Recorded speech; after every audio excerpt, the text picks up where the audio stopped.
Andrew Jones, go ahead. Hey, Armando, we were just talking to Coach Davis. He said that with Anthony out and Dawson unavailable for indefinitely, I guess, that, with you guys, the starters playing a lot more minutes, that he's had to tweak some things in practice to kind of help you guys keep your legs. What are some of those things that you guys have done differently the last couple of weeks so you starters could stay a little bit fresher? Yeah, I mean, we kind of scrapped a lot of the transition stuff. I mean, because as y'all know, coming into practice and things, a lot of practice is based around like competition, full court transition stuff. So we kind of do it now where we do like one play half court, then we go down and play defense versus the boost squad, and then come back. And then yeah, just mainly everything is half court now. Do you find that it's helped?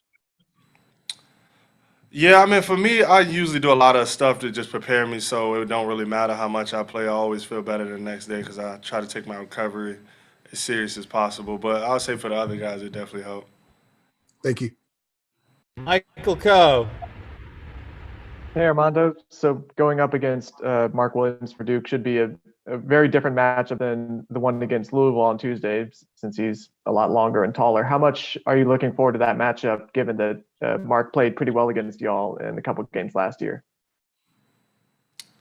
It'll be fun. I mean, I've had a chance this year to play against a lot of good bigs, so I mean, it's nothing out of the ordinary, but it'll be fun. Thank you. Gregory Hall.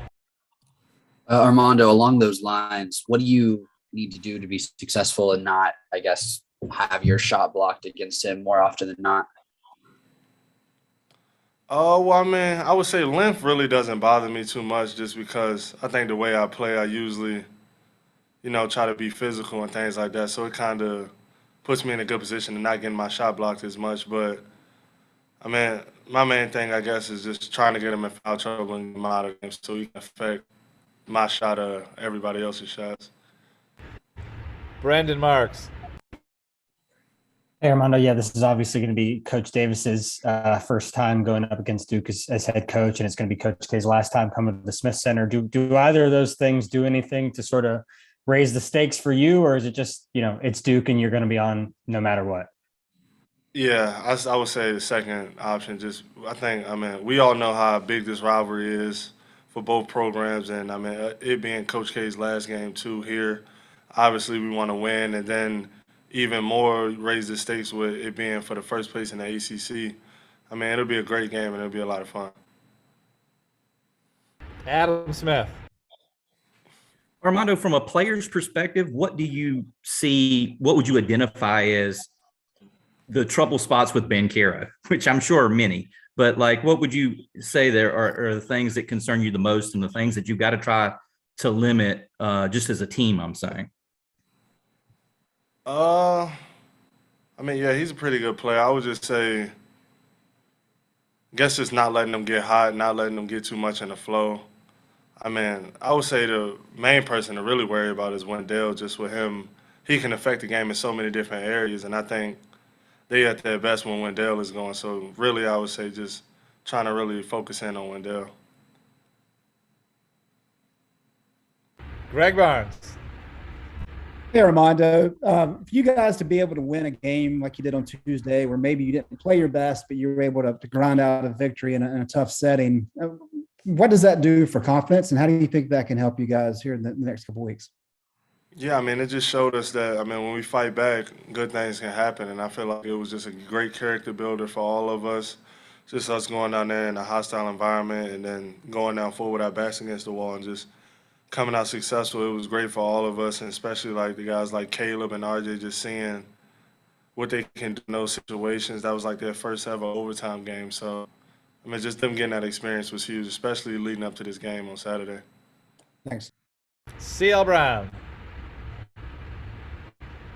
Armando, what do you say to a guy like Brady, who's obviously experienced? It's not like you telling the freshman what this game is. What do you say to a guy like Brady, who's played in a lot of games but has never been in a game like this rivalry?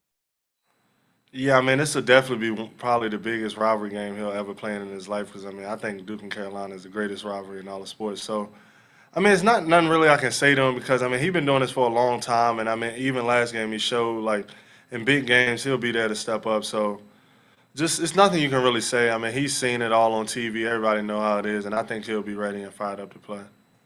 And what do you say a win would do for this team, just in terms of, coming on the heels of 4-game winning streak and you guys maybe turning the corner on the season? I mean, I think it'll just kind of validate just some of the things we were showing at the beginning of the year and just how good of a team we could be. Just we need that validation win to just really prove what a lot of people saw and just really show them that, yeah, we're a good team. Vashti. Hi, Armando. I know as players, you guys try to keep a level head regarding this game, but to those outside of the locker room, this is a very big rivalry. So what's the feeling on campus? Are you looking at what's going on social media? Do you understand the significance of Duke versus Carolina to the fans? Yeah, I was once a fan just, trying to experience a win for UNC. So I know how it feels. And I mean, it's something that not just us are a part of, but y'all, our fans, and it's bragging rights for everybody. So, I feel like us as players, it's our duty to go out there and just play our hardest and give everybody on the Carolina side something to cheer for and be excited for and go to work on Monday and talk a little trash and things like that. All right, Adam Smith. Along those lines, Armando, what would be your favorite Duke Carolina memory from when you were growing up? Or just, what this game brings to mind when you think about it from when you were younger? Man, that's a good one. My favorite memory I would probably say is, I gotta think a little bit. Let me think. Take your time. That's a good question. Oh, you know what? The one when the year before I came, when Zion had broke his shoe or whatnot. It was a huge game, and I had a lot of friends playing in that game, just knowing players on Duke and UNC, and also just knowing players that were going to Duke. So just being able to talk trash to a lot of their players that was coming in, it was just a lot of fun. And the game it had Obama there too, so that was pretty crazy. Excuse me, Armando. Anybody else for Armando?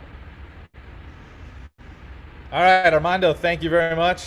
You can go finish my game notes for me. Thank you. We'll get